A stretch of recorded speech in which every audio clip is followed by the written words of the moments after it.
আমাদের মাঝে আজকে উপস্থিত আছেন আমাদের ত্রাণ ও পুনর্বাসন মন্ত্রণালয়ের মাননীয় প্রতিমন্ত্রী ইকবাল হোসেন এমপি, সম্মানিত, বিরক্ত করলে তা করা যাবে না, প্লিজ আপনারা সরে যাবেন পেছন দিকে।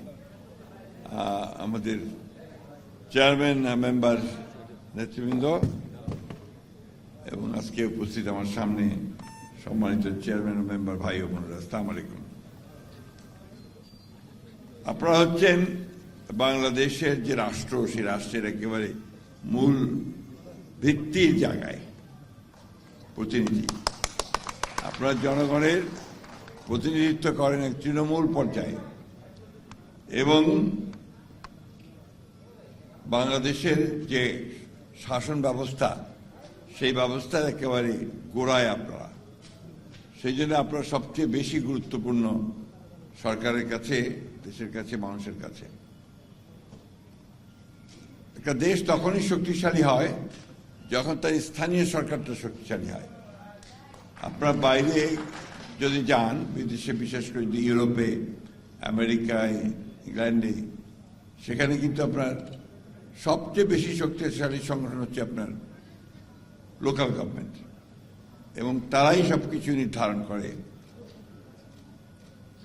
ব্যবস্থাটা এরকম যে স্থানীয় বিচার ব্যবস্থা, স্বাস্থ্য ব্যবস্থা, স্থানীয় পুলিশ, সবকিছু নিয়ন্ত্রণ করে কিন্তু স্থানীয় সরকার। দুর্ভাগ্যজনকভাবে আমাদের দেশে সেই ব্যবস্থা ঠিক সেইভাবে গড়ে ওঠেনি। আপনি এখানে দেখবেন, এখানে দিয়ে দাও, এখানে দিয়ে দাও, হ্যাঁ, সেটা গড়ে ওঠে সেইভাবে, এবং সেভাবেই আপনার সাধারণ জনগণ তাদের কাজগুলো খুব কাছে থেকে পায় এবং সিদ্ধান্তটা তারা নিজেরাই নিজেরটা নেয়। আপনারা এই জন্যই কিন্তু তাদের গণতন্ত্র অনেক বেশি শক্তিশালী হয় তখনই যখন স্থানীয় সরকারটা শক্তিশালী হয়। আমরা বাংলাদেশে 1971 সালের স্বাধীনতা যুদ্ধের পরে আমরা আশা করেছিলাম, দিয়ে দাও, ঠিক যাবে, আমরা আশা করেছিলাম যে স্থানীয় সরকারটা আমাদের শক্তিশালী হবে, কিন্তু দুর্ভাগ্যজনকভাবে আমরা সেটাকে খুব শক্তিশালী আমাদের ব্যবস্থার মধ্যে দিয়ে শক্তিশালী প্রতিষ্ঠানে পরিণত করতে পারিনি। আমরা সবাই চাই যে লোকাল গভর্নমেন্ট যেন শক্তিশালী হয়। লোকাল গভর্নমেন্ট শক্তিশালী হলে সে রাষ্ট্র শক্তিশালী হবে, সেই গণতন্ত্র শক্তিশালী হবে। আপনারা জানেন যে বাংলাদেশ একটা দীর্ঘ সংগ্রাম, লড়াই করে একটা ফাঁসিবাদীর হাত থেকে আপাতত আমরা মুক্তি পেয়েছি, এবং একটা সুযোগ সৃষ্টি হয়েছে এখানে গণতন্ত্রকে একটা প্রাতিষ্ঠানিক রূপ দেওয়ার জন্য। আওয়ামী লীগ দেশের অনেক বড় ক্ষতি করেছে। আমি বরাবরই একটা কথা বলতাম যে আওয়ামী লীগ আর গণতন্ত্র একসাথে যায় না। আমি জানি না এখানে কোন কোন দলের লোক আছে, আমি জানি না, কিন্তু বাস্তবতা হচ্ছে এটা যে যখনই আওয়ামী লীগ রাষ্ট্র পরিচালনার দায়িত্বে এসেছে তখনই সে গণতন্ত্রকে ধ্বংস করেছে। এবং আপনি জানেন, অনেক পুরনো লোক যারা আছে তারা জানেন, 1975 সালে আওয়ামী লীগ একটা একদলীয় শাসন ব্যবস্থা প্রতিষ্ঠা করেছিল বাকশাল। পরবর্তীকালে আবার এইবার যখন আওয়ামী লীগ 2009 সালে ক্ষমতায় আসলো, আসার পরের থেকে এক এক করে গণতন্ত্রের প্রতিষ্ঠানগুলিকে ধ্বংস করে দিয়ে আওয়ামী লীগ একটা একদলীয় শাসন ব্যবস্থার মতোই একটা ফ্যাসিবাদী শাসন ব্যবস্থা তৈরি করলো, তাই না? আপনারা কেউ কোনো কথা বলতে পারতেন? ইলেকশনের পর তো একটাও ঠিক হয় নাই, সব নিয়ে চলে গেছেন জোর করে, লুট করে, তাই না? তারপরে যেগুলো যে কয়েকজন বিরোধী দলের হলো, অর্থাৎ বিএনপিতে হলো বা জামাত ইসলামের হলো বা অন্যান্য কোন দলগুলোর হলো, সেগুলোকে আবার ওই আপনার মন্ত্রণালয় থেকে আপনার বাতিল করে দিচ্ছিল, বরখাস্ত আছে না, এটা করছে না? আমার কাছে এখনো ফাইল আসে আপনার চেয়ারম্যানদেরকে বাতিল করার জন্য, বরখাস্ত করার জন্য। আমরা একটা জনপ্রতিনিধি যে নির্বাচিত হয়ে আসে জনগণের ভোটের মধ্যে দিয়ে, তাকে সহজেই ইচ্ছা করলেই কিন্তু বরখাস্ত করা উচিত না, কারণ তিনি জনগণের প্রতিনিধি। আগে প্রমাণিত হতে হবে যে তিনি কোনো অন্যায় করেছেন, অপরাধ করেছেন, ক্রাইম করেছেন বা আইন ভঙ্গ করেছেন, শুধুমাত্র তাহলেই সেটা করা যেতে পারে তাছাড়া করা উচিত হবে না। আমরা চেষ্টা করছি যাতে করে সেই আইনটাকে আমরা ঠিকমতো আনতে পারি, যাতে করে সহজেই আপনাদের জনপ্রতিনিধিদেরকে বরখাস্ত করা না যায়। আপনাদের অনেক দায়িত্ব আছে, সেই দায়িত্বটা হচ্ছে আপনাদের এক বক্তা এখানে বলেছেন যে আপনাদের সম্পর্কে অনেকে অভিযোগ করে যে ত্রাণ মন্ত্রণালয় থেকে বা সরকারের বিভিন্ন জায়গা থেকে যে আপনাদের কাছে যে বরাদ্দ যায়, জনগণকে দেওয়ার জন্য ত্রাণ বরাদ্দ যায়, সেটা যেন আপনার সঠিকভাবে বিধি বন্টন হয়। গরিব মানুষের হক, সে হক যেন নষ্ট না হয়, তাই না? এই বিষয়গুলো কিন্তু আপনাদের খুব বেশি করে দেখা উচিত। দুই একজনের জন্য যেন আপনাদের সামগ্রিকভাবে আপনাদের সুনাম নষ্ট না হয়, এই কথাটা মনে রাখতে হবে। তা আপনাদেরকে একটা আন্দোলনের মতো করেই সেটা করতে হবে। আপনাদের অত্যন্ত সত্য কথা যে আপনাদের যে ভাতা দেওয়া হয় সেই ভাতা অতি সামান্য। আমি নিজে পৌরসভার, আমাদের সময় ছিল পৌরসভার চেয়ারম্যান, আমি প্রায় 1988 সালে ঠাকুরগাঁও পৌরসভার চেয়ারম্যান নির্বাচিত হয়েছিলাম। আমি সেই জন্যই জানি আপনাদের বিষয়গুলো, সমস্যাগুলো। আমি ওই জন্যই বলি যে আমি একদম মাঠের রাজনীতিবিদ, মাঠ থেকে উঠে এসেছি। আমি আপনার উপর থেকে আসিনি। আমি পৌরসভার চেয়ারম্যান করেছি, আর তারপরে আপনার নির্বাচন করেছি, নির্বাচন করে আমি এসেছি। আমার পারিবারিকভাবে আমার বাবা 25 বছর পৌরসভার চেয়ারম্যান ছিলেন। আমার ছোট ভাই, সেও আপনার পৌরসভা নির্বাচন করেছে। এখানে আমার ছাত্র অনেকেই আছে। আমি বহুদিন শিক্ষকতা করেছি।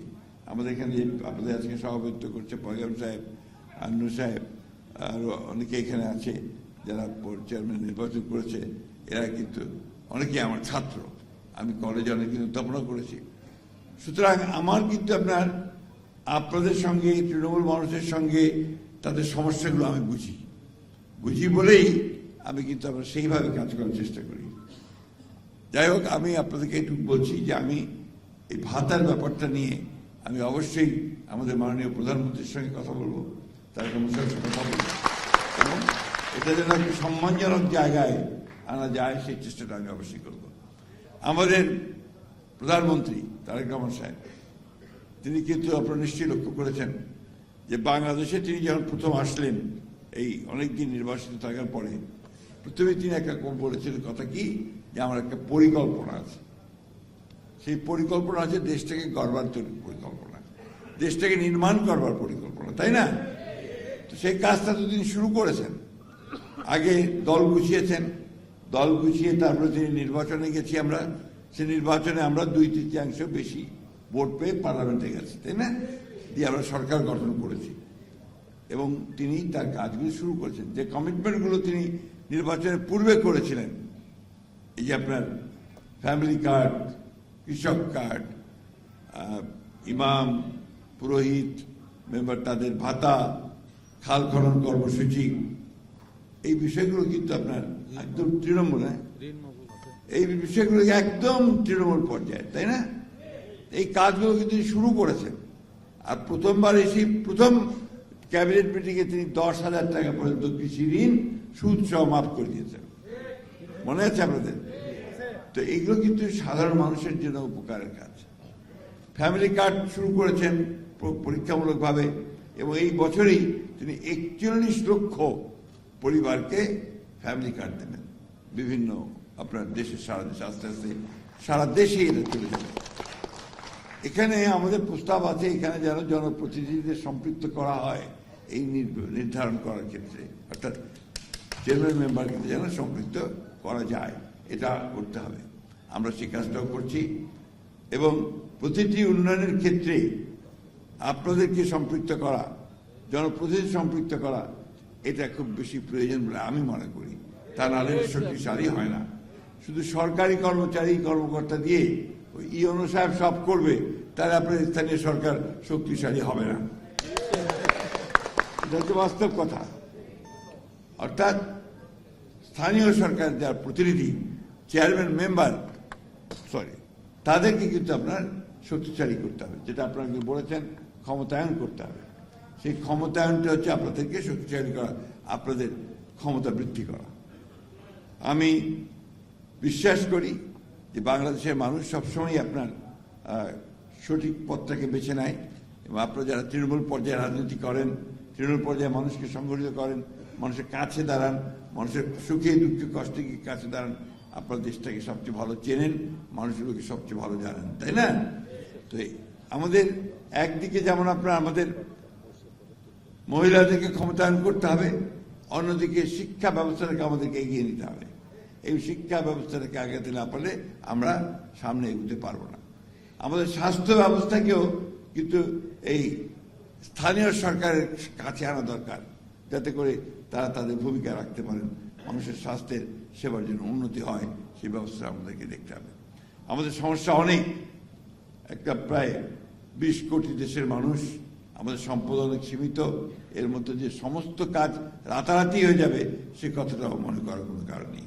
আরেকটা কথা আপনাদেরকে আমি জোর দিয়ে বলতে চাই, সব সময় বলি, আমাদের মধ্যে কিন্তু একটা নতুন একটা বিভাজনের রাজনীতি করার চেষ্টা করা হচ্ছে। ধর্মের নাম নিয়ে আমাদেরকে বিভক্ত করার চেষ্টা করা হচ্ছে, এটাও আমাদের জন্য সঠিক নয়। আমরা ইসলাম ধর্মে বিশ্বাস করি, আমরা সবচেয়ে সংখ্যাগরিষ্ঠ, কিন্তু আমাদের ধর্মে পরিষ্কার করে বলা হচ্ছে যে অন্য ধর্মকেও যেন আমরা খাটো করে না দেখি, তাই না? এবং একটা ধর্মকে, আমাদের ধর্মকে যেন শুধুমাত্র আমরা সব সময় সামনে না নিয়ে অন্যান্যদেরকেও যেন আমরা সেই একইভাবে আমরা যেন ট্রিট করার চেষ্টা করি।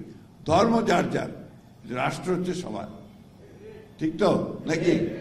আপনি যখন চেয়ারম্যান হন, আপনি হিন্দু ভাইদের দুর্গা পূজায় যান না, তাদের পূজায় যান না, তারা আপনাদের ঈদে পার্বণে আসেন, আপনাদের কাছে আসে, তো সবাই আসে। একসাথেই আমরা এখানে বেড়ে উঠেছি, একসাথেই আমরা থাকি।